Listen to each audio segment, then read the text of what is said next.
रामगढ़ नाम के एक छोटे से गांव में राघव नाम का एक किसान अपने खेत में काम करता था। उसके पास कालिया नाम का एक गधा था जो बहुत मेहनती था। कालिया रोज सुबह सुबह राघव के साथ खेत पर जाता और भारी बोझा ढोने में उसकी मदद करता था। उसी गांव में टॉमी नाम का एक कुत्ता भी था। टॉमी किसी का पालतू नहीं था। वह गांव की गलियों में घूमता था और जो कुछ भी उसे मिल जाता उसी से अपना पेट भर लेता था।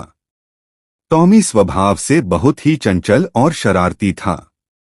वह हमेशा गांव के लोगों को परेशान करता रहता था, इसलिए लोग उसे पसंद नहीं करते थे।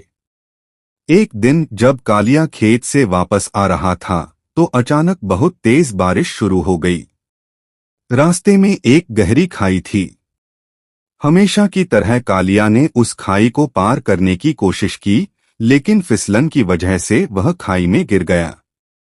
राघव ने बहुत कोशिश की, लेकिन वह कालिया को बाहर नहीं निकाल सका। रात हो गई थी और राघव को गांव वापस जाना पड़ा। रात के अंधेरे में टॉमी ने कालिया के गिरने की आवाज सुनी। वह वहां गया और देखा कि कालिया खाई में फंसा हुआ है। टॉमी ने पहले कभी किसी जानवर की मदद नहीं की थी, लेकिन कालिया को देखकर उसे बहुत बुरा लगा। उसने हिम्मत जुटाई और गांव की तरफ भागा। गांव में जाकर टॉमी ने राघव के घर के सामने जोर जोर से भौंकना शुरू कर दिया। राघव को पहले लगा कि टॉमी उसे परेशान कर रहा है, लेकिन टॉमी लगातार भौंकता रहा और उसके कपड़े खींचने लगा।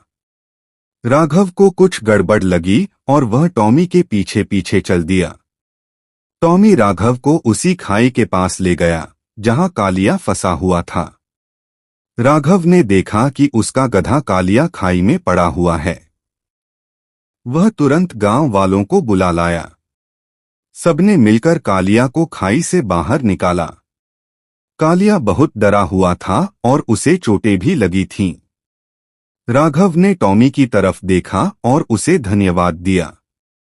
उस दिन के बाद राघव ने टॉमी को अपने घर में रख लिया। कालिया और टॉमी अच्छे दोस्त बन गए। कालिया अब अकेला नहीं था, टॉमी हमेशा उसके साथ रहता था। टॉमी ने कालिया का बहुत ध्यान रखा। धीरे धीरे कालिया की चोटें ठीक हो गईं। इस घटना के बाद गांव वालों का टॉमी के प्रति नजरिया बदल गया। वे समझ गए कि टॉमी एक अच्छा कुत्ता है।